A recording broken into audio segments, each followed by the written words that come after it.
أعوذ بالله من الشيطان الرجيم. ولله الأسماء الحسنى فادعوه بها وذروا الذين يلحدون في أسمائه سيجزون ما كانوا يعملون. السلام عليكم ورحمة الله وبركاته. الحمد لله رب العالمين والصلاة والسلام على سيد الأنبياء والمرسلين نبينا محمد وعلى آله وصحبه أجمعين ومن تبعهم بإحسان إلى يوم الدين. اللہ تعالیٰ کے نیک ناموں میں اسماء حسنہ میں آج ہمارے ساتھ الحمید المجید دو نام ہیں. الحمید یہ نام قرآن کریم میں 17 مرتبہ آیا ہے اور الحمید کا لفظ ہا میم دال حمد سے نکلا ہے، یعنی سب سے زیادہ قابل تعریف، نہایت قابل تعریف. قرآن میں اللہ تعالیٰ سورہ ہود آیت نمبر 73 میں ابراہیم علیہ السلام سے فرشتے خطاب کرتے ہوئے فرماتے ہیں رحمت اللہ وبرکاتہ علیکم اہل البیت انہ حمید مجید. اے ابراہیم کے گھر والو، تم لوگوں پر اللہ تعالیٰ کی رحمت اور اس کی برکتیں ہیں اور یقیناً اللہ نہایت قابل تعریف اور بڑی شان والا ہے. امام خطابی رحمۃ اللہ علیہ الحمید کا معنی بتاتے ہوئے فرماتے ہیں هو المحمود الذي استحق الحمد بافعاله، وہ قابل تعریف ہے جو اپنے بہترین کاموں کے ذریعے حمد اور ثنا کا مستحق ہوا، جو ہر نعمت اور تکلیف کے موقع پر جس کی تعریف کی جاتی ہے، خوشی اور پریشانی کے موقع پر اس کی تعریف کی جاتی ہے، کیونکہ وہ بڑی حکمت والا ہے، اس کے کاموں میں کوئی غلط بات نہیں ہوتی اور اس کی تقدیر اور اس کی شریعت میں کوئی غلط کام نہیں ہوتا ہے، اس کے سوا معبود برحق کوئی نہیں. علامہ ابن قیم رحمۃ اللہ علیہ کہتے ہیں کہ حمید یہ جو فعیل کا عربی زبان کا جو ورڈ ہے، یہ اس لفظ میں یہ صیغہ ایسا صیغہ ہے کہ جس میں آدمی کے اندر اس کی صفت، اس کی عادت بن جاتی ہے، اس کی ایک خصلت بن جاتی ہے، اس کے لیے استعمال ہوتا ہے. یہ صفت جو ہے جب کسی کے اندر اس کی مستقل صفت بن جائے، اس کی عادت بن جائے، اس کی خو بن جائے اور اس کے لازمی اخلاق میں شامل ہو جائے تو فعیل کا لفظ حمید کے لفظ کا استعمال ہوتا ہے فعیل کے وزن پر، یعنی وہ ذات جس کے لیے حمد و ثنا لازم ہے، اس کے لیے ایک ضروری حصہ ہے حمد و ثنا. تو یہ اللہ تعالیٰ کے لیے خصوصیت ہے، یہ اللہ تعالیٰ کی ذات کہ اس کے ساتھ حمد و ثنا لازم ہے. اور وہ سبحان اللہ، علامہ ابن قیم رحمۃ اللہ علیہ فرماتے ہیں کہ اللہ تعالیٰ کی حمد و ثنا دو طرح سے ہوتی ہے. ایک تو یہ ہے کہ سارے مخلوقات اس کی تعریف کرتے ہیں، اللہ کی تعریف کرتے ہیں، آسمان و زمین والے سب لوگ اللہ تعالیٰ کی تعریف کرتے ہیں، ہر زمانے میں، ہر جگہ، ہر مخلوق. اور کیونکہ اللہ تعالیٰ نے ان کو پیدا کیا، ان کو دے رہا ہے، تو سب بندے اس کی تعریف کرتے ہیں، مخلوق اس کی تعریف کرتے ہیں. اور دوسرا یہ کہ اللہ تعالیٰ کا جو صفات کمال اور وہ مکمل بہترین اخلاق اور بہترین عادات پر جو مشتمل ہے، اس کی وجہ سے اللہ تعالیٰ کی ہمیشہ تعریف ہوتی ہے اور اللہ تعالیٰ کی تعریف اس کا ایک لازمی حصہ بن جاتا ہے. اب اللہ تعالیٰ کے بارے میں آپ دیکھیں کہ اس کی ساری صفتیں پاک ہیں. اس کی تعریف اس کی ذات کے لیے، اس کی تعریف اس کی صفات کے لیے، اس کی تعریف اس کے اعمال اور افعال کے لیے، کیونکہ جتنے افعال ہیں اللہ تعالیٰ کے عدل اور احسان کے درمیان ہیں. یا تو اللہ تعالیٰ اپنے بندوں پر انعام کرتا ہے یا انصاف کرتا ہے ان کے ساتھ. اور اسی طریقے سے حکمت، کہ اللہ تعالیٰ کی جو حکمت ہے اس کی شریعت میں، اس کے احکام میں، اس پر اللہ تعالیٰ کی تعریف کی جاتی ہے. جی نبی کریم صلی اللہ علیہ وسلم رکوع سے اٹھ کر دعا کرتے تھے، اللہم لک ربنا لک الحمد ملء السماوات وملء الارض وملء ما بینہما وملء ما شئت من شیء بعد اہل الثناء والمجد. کہتے تھے اے اللہ، اے ہمارے پروردگار، تیرے لیے تعریف ہے آسمان کے برابر، آسمان کی بھرتی کے برابر، زمین کی بھرتی کے برابر، اور ان دونوں کے درمیان جو خلا ہے اس کی بھرتی کے برابر، اور جتنا تو چاہے اس کے برابر. سبحان اللہ. اہل الثناء والمجد، تو ہی تعریف کا مستحق ہے اور تو ہی ہر قسم کی تعظیم اور تکریم کا مستحق ہے. علامہ ابن القیم رحمۃ اللہ علیہ ایک اور نکتے کی بات بتاتے ہیں کہ اللہ تعالیٰ کی بادشاہت اور اس کی تعریف دونوں لازم و ملزوم ہیں. کیا مطلب؟ جہاں جہاں اللہ تعالیٰ کی بادشاہت ہے وہاں وہاں اللہ تعالیٰ کی تعریف ہے. کوئی دنیا کی کوئی چیز، کائنات کی کوئی چیز اللہ تعالیٰ کی بادشاہت سے جی خارج نہیں ہے. بالکل اسی طریقے سے اللہ تعالیٰ کی تعریف بھی، اللہ تعالیٰ کی بادشاہت جہاں جہاں ہے بالکل وہاں وہاں ہے. کیونکہ اللہ تعالیٰ فرماتا ہے الا لہ الخلق والامر تبارک اللہ رب العالمین. سنو، اللہ تعالیٰ ہی کا پیدا کرنا ہے اور اسی کا حکم ہے، آرڈر ہے، اور اللہ تعالیٰ جو سارے جہانوں کا پروردگار ہے وہ بڑا بابرکت ہوا. علامہ ابن القیم رحمۃ اللہ علیہ فرماتے ہیں کہ اللہ تعالیٰ کی تعریف، اس کی بادشاہت، یہ دونوں لفظ برکت میں آ جاتے ہیں، تبارک میں آ جاتے ہیں. اللہ تعالیٰ بابرکت ہوا اس کی بادشاہت کے لیے، اس کی تعریف کے لیے. اور حمد کا جو لفظ ہے یہ اللہ تعالیٰ کی تعریف کے لیے قرآن و حدیث میں بہت استعمال ہوا ہے. اللہ تعالیٰ نے اپنے مخلوقات کا ذکر کرتے ہوئے اور اپنے احکام کا ذکر کرتے ہوئے اپنی تعریف کی ہے. قرآن کریم میں بے شمار مقامات پہ دیکھیں گے آپ. سورہ انعام آیت نمبر 1 میں الحمدللہ الذی خلق السماوات والارض وجعل الظلمات والنور. اللہ تعالیٰ کے لیے ساری تعریف ہے جس نے آسمان و زمین کو پیدا کیا اور تاریکیوں کو بنایا اور روشنی کو بنایا. الحمدللہ فاطر السماوات والارض. اللہ تعالیٰ کے لیے تعریف ہے جو آسمان و زمین کا پیدا کرنے والا ہے. جاعل الملائکۃ رسلا اولی اجنحہ مثنی و ثلاث و رباع. فرشتوں کو قاصد، پیغام رساں بنانے والا، پروں والے، 2 پر والے، 3 پر والے، 4 پر والے. یزید فی الخلق ما یشاء.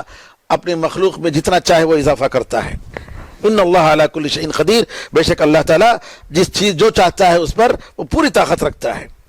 اسی طریقے سے قیامت کے دن جب اللہ تعالیٰ فیصلہ کرے گا بندوں کے درمیان، وہاں بھی تعریف کا ذکر فرمایا. وقضی بینہم بالحق. انسانوں کے درمیان حق کے ساتھ فیصلہ ہو جائے گا. وقیل الحمدللہ رب العالمین.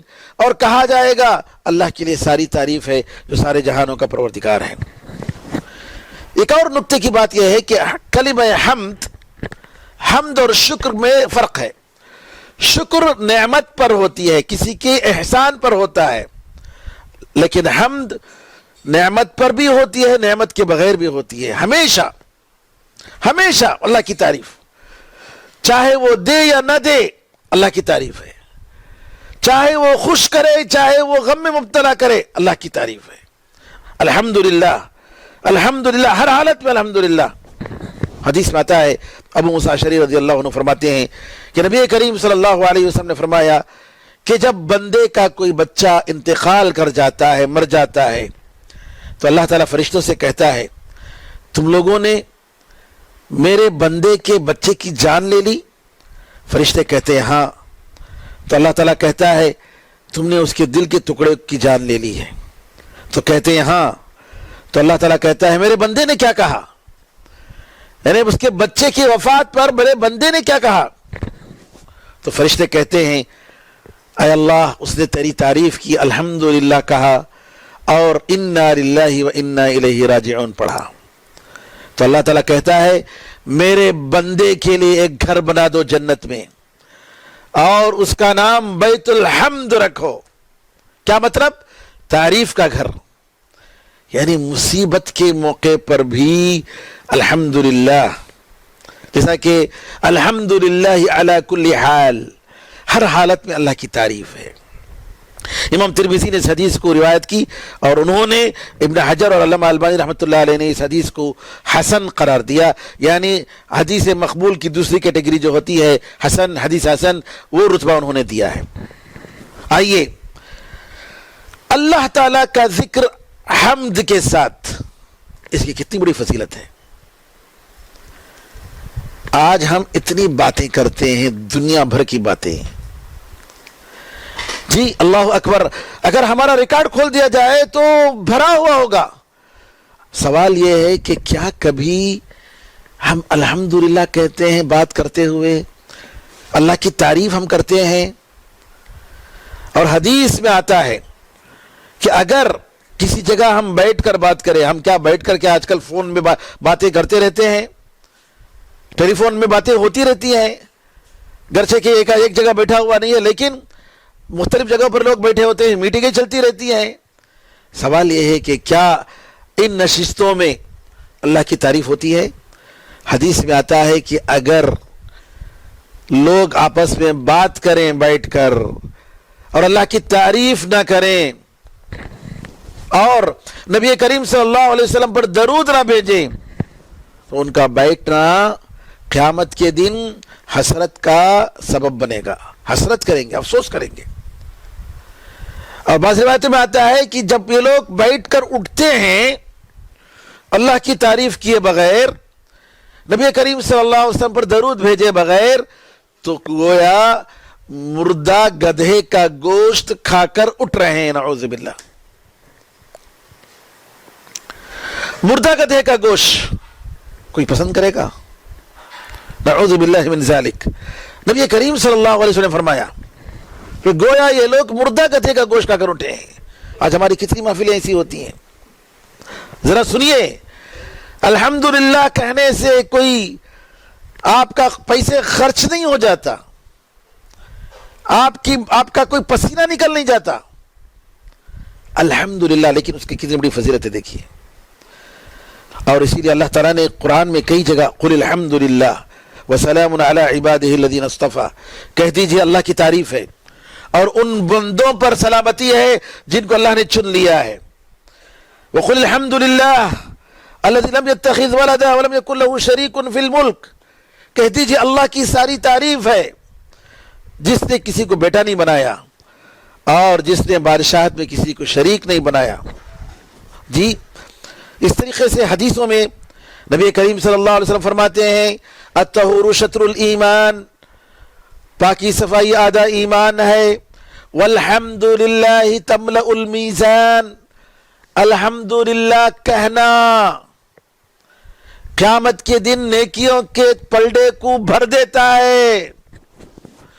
وسبحان اللہ والحمدللہ تملأان او تملأ ما بین السماوات والارض. نبی کریم صلی اللہ علیہ وسلم فرماتے ہیں سبحان اللہ الحمدللہ، اللہ تعالیٰ کی پاکی، ہر عیب سے اللہ پاک، اور اللہ تعالیٰ کی ساری تعریفیں. یہ دونوں لفظ، یہ دو جملے، یہ دونوں کیا کرتے ہیں؟ آسمان و زمین کے درمیان جو کچھ بھی ہے اس کو نیکیوں سے بھر دیتے ہیں. سبحان اللہ، اللہ اکبر. نبی کریم صلی اللہ علیہ وسلم فرماتے ہیں صبح اور شام کی دعاؤں میں اصبحنا واصبح الملک للہ والحمدللہ، ہم نے صبح کی اور بادشاہت اللہ کی ہو گئی اور ہم اللہ تعالیٰ کی تعریف کرتے ہیں. امسینا وامسی الملک للہ. انس رضی اللہ تعالیٰ فرماتے ہیں کہ نبی کریم صلی اللہ علیہ وسلم جب کبھی رات میں سوتے تھے تو دعا پڑھتے تھے الحمدللہ الذی اطعمنا وسقانا وکفانا وآوانا فکم ممن لا کافی لہ ولا مؤوی. اللہ کی تعریف ہے جس نے ہمیں کھلایا پلایا اور ہمارے لیے کافی ہو گیا اور ہمیں جگہ دی، اور کتنے ایسے لوگ ہیں جن کی کوئی کفایت کرنے والا نہیں اور نہ ہی کوئی ان کو پناہ دینے والا ہے، جگہ دینے والا ہے. ابو ذر رضی اللہ تعالیٰ فرماتے ہیں کہ نبی کریم صلی اللہ علیہ وسلم نے مجھ سے کہا کیا میں تمہیں بتاؤں کہ اللہ کے پاس پسندیدہ کلام کیا ہے، پسندیدہ الفاظ کیا ہیں؟ میں نے کہا اللہ کے رسول بتائیے اللہ تعالیٰ کے پاس پسندیدہ جملے کیا ہیں؟ تو نبی کریم صلی اللہ علیہ وسلم نے فرمایا ان احب الکلام الی اللہ سبحان اللہ بحمدہ۔ نبی کریم صلی اللہ علیہ وسلم کہتے ہیں کہ اللہ کے پاس سب سے پسندیدہ جملہ سبحان اللہ و بحمدہ، اللہ تعالیٰ کی پاکی ہے اس کی تعریف کے ساتھ۔ اور ایک روایت میں ہے جی کلمتان حبیبتان الی الرحمن ثقیلتان فی المیزان خفیفتان علی اللسان سبحان اللہ و بحمدہ سبحان اللہ العظیم۔ دو جملے ہیں زبان میں بہت ہلکے، آسانی سے کہہ سکتے ہیں، اللہ کو بہت پسند، وہ رحم کرنے والے رحمان کو بہت پسند جی۔ قیامت کے دن میزان میں نیکیوں کے ترازو میں بہت وزندار کیا ہے؟ سبحان اللہ و بحمدہ سبحان اللہ العظیم۔ اللہ تعالیٰ کی پاکی ہے اس کی تعریف کے ساتھ، اور اس عظیم پروردگار اللہ تعالیٰ کی بڑی پاکی ہے۔ ایک اور روایت میں آتا ہے ابو ہریرہ رضی اللہ عنہ فرماتے ہیں کہ نبی کریم صلی اللہ علیہ وسلم نے فرمایا کہ اگر کوئی شخص سبحان اللہ و بحمدہ ایک دن میں 100 مرتبہ پڑھتا ہے تو اس کے سارے گناہوں کو اللہ معاف کر دیتا ہے، اگرچہ کہ سمندر کے کف کے برابر ہو، سمندر کی جھاگ کے برابر ہی کیوں نہ ہو۔ اور الحمدللہ اللہ کی تعریف نمازوں کے بعد، سونے کے وقت، اور تسبیح و تحلیل کے ساتھ ساتھ، اور نماز رات میں جب شروع کرتے ہیں تو اس وقت، اور رکوع سے جب اٹھتے ہیں تب، یہ سب جگہوں پر اللہ تعالیٰ کی تعریف کرنا مشروع ہے۔ اور اللہ تعالیٰ کا یہ نام الحمید کہ اللہ تعالیٰ حقیقت میں ساری تعریف کا مستحق ہے جی۔ اس کا نتیجہ یہ ملتا ہے کہ بندہ مومن اللہ تعالیٰ سے خالص محبت کرے، اس کی محبت اللہ تعالیٰ کے لیے ہو، کیوں وہی ایک ذات ہے جو مکمل طور پر ہر لحاظ سے تعریف کی مستحق ہے۔ اور دوسری بات یہ یقین کریں کہ اللہ تعالیٰ ہی حقیقت میں ساری تعریف کا مستحق ہے۔ کیا مطلب؟ بندوں کو جو بھی بندے تم پر ایک دوسرے پر جو احسان کرتے ہیں، ایک دوسروں کے ساتھ جو سلوک کرتے ہیں، وہ کس وجہ سے کر رہے ہیں؟ وہ اللہ تعالیٰ کی انعام کی وجہ سے، اللہ کی نعمتوں کی وجہ سے، اللہ کی توفیق کی وجہ سے۔ لہٰذا اللہ تعالیٰ کا شکر ہمیں حقیقت میں اللہ تعالیٰ ہی ساری نعمتوں کا، تعریفوں کا مستحق ہے، اور اسی کی تعریف ہونی چاہیے۔ گرچہ کہ بندوں کی بھی تعریف اور اس کا شکر ہونا چاہیے، لیکن حقیقت میں مستحق کون ہے؟ وہ اللہ تعالیٰ ہے۔ اور اگر یہ یقین اگر دل میں پیدا ہو جائے تو بندہ اللہ تعالیٰ کے سامنے پوری طریقے سے سرنڈر ہو جاتا ہے اور اللہ تعالیٰ کی پوری باتوں کو مانتا ہے۔ قرآن میں اللہ تعالیٰ نے کئی جگہ پر اپنے نام الحمید کے ساتھ الحکیم بڑی حکمت والا، کبھی المجید بڑی شان والا، کبھی العزیز بڑی طاقت والا، کبھی الغنی بڑا مالدار، بڑا بے نیاز، الولی جی کیا مطلب؟ یعنی کارساز، سارے کام کا نگہبان یا دوست۔ یہ ان الفاظوں کے ساتھ قرآن کریم میں جی ملا کر بھی الحمید العزیز اس طریقے سے آیا ہے، دو نام۔ اس کے معنی جو ہیں اور بڑھ جاتے ہیں کہ یہ طاقت کے ساتھ ساتھ تعریف کا مستحق ہے، شان والا ہے، مالدار ہے، کسی کا محتاج نہیں ہے، سب اس کے محتاج ہیں۔ آئیے دوسرا نام ہم دیکھتے ہیں المجید۔ المجید بڑی عزت والا، شرف والا، بڑی عظمت والا، بڑی شان والا۔ اور قرآن میں اللہ تعالیٰ نے 2 مرتبہ ذکر فرمایا ہے المجید کا لفظ، وَهُوَ الْغَفُورُ الْوَدُودُ ذُو الْعَرْشِ الْمَجِيدُ، وہ بڑا معاف کرنے والا ہے، بڑی محبت کرنے والا ہے، عرش والا ہے اور بڑی شان والا ہے۔ سورہ بروج آیت نمبر 14 اور 15 میں۔ اب اللہ تعالیٰ کے لیے جب المجید کہتے ہیں تو اس کا مطلب یہ ہوا کہ اللہ تعالیٰ اپنی صفات میں اپنے افعال میں بڑی عظمت والا ہے، اپنی ذات میں بڑی شان والا ہے، اور اس کی ہر صفت بڑی شان والی ہے۔ اور اسی طریقے سے اللہ تعالیٰ نے اپنے قرآن کو بھی قرآن مجید کہا ہے، یعنی قرآن مجید کا مطلب یعنی یہ قرآن بڑا شریف اور محترم، بڑی عظمت والا اور بڑا خیر والا ہے، بڑا فضل عمیم والا ہے، کیونکہ اس قرآن کی وجہ سے اللہ تعالیٰ کچھ لوگوں کو اونچا کرتا ہے اور کچھ لوگوں کو نیچا کرتا ہے۔ کیا مطلب؟ جو قرآن پڑھتے ہیں، سمجھتے ہیں، عمل کرتے ہیں، اس کی طرف دعوت دیتے ہیں، اللہ تعالیٰ ان کے اونچے مقام کو اونچا کرتا ہے، ان کے مقاموں کو اونچا کرتا ہے۔ اور جو لوگ قرآن کو چھوڑ دیتے ہیں، اس کو پڑھتے نہیں، اس میں غور و فکر نہیں کرتے، اس کی طرف دعوت نہیں دیتے، اللہ تعالیٰ ان کو ذلیل کرتا ہے۔ ایک مرتبہ عمر رضی اللہ تعالیٰ عنہ مکے کا ایک گورنر مکے میں ایک شخص کو چھوڑ کر عمر رضی اللہ عنہ سے ملنے کے لیے آتا ہے۔ راستے میں عمر رضی اللہ تعالیٰ عنہ عمرہ کے لیے نکل رہے تھے، ملاقات ہو گئی۔ کہا، ارے مکے سے تم آ رہے ہو، مکے میں کس کو گورنر بنایا؟ کہا کہ فلاں ایک صاحب عبد الرحمن بن ابزہ، ان کو ہم نے بنایا ہے۔ کہا، عبد الرحمن بن ابزہ یہ کون ہے؟ کہا، ایک آدمی ہے جو نیا مسلمان ہوا ہے، مولا ہے، ابھی نیا مسلمان ہوا۔ کہا، ایک اس کو بنائے ہو نیا مسلمان؟ کہا کہ قرآن کا حافظ ہے، قرآن کا حافظ ہے، اس کے پاس علم ہے، اس لیے میں نے اس کو مکے کا گورنر بنایا۔ عمر رضی اللہ تعالیٰ کہنے لگے، اگر وہ قرآن کا حافظ ہے تو بالکل وہ اس کا مستحق ہے۔ تمہارے نبی کریم صلی اللہ علیہ وسلم نے فرمایا، ان اللہ یرفع بهذا الكتاب اقواما ويضع به آخرین، کہ اللہ تعالیٰ اس قرآن کے ذریعے کچھ لوگوں کو اونچا کرتا ہے اور کچھ لوگوں کو ذلیل کرتا ہے۔ آخر میں المجید، بڑی شان والا، بڑی عظمت والا، اس پر ایمان لانے کا تقاضا یہ ہے، جیسا کہ میں نے بتایا، کہ ہم اللہ تعالیٰ سے حقیقی معنی میں محبت کریں، کیونکہ وہی ایک ذات ہے جو ہماری ضرورتوں کو پوری کرنے والا ہے، ہماری پریشانیوں کو دور کرنے والا ہے۔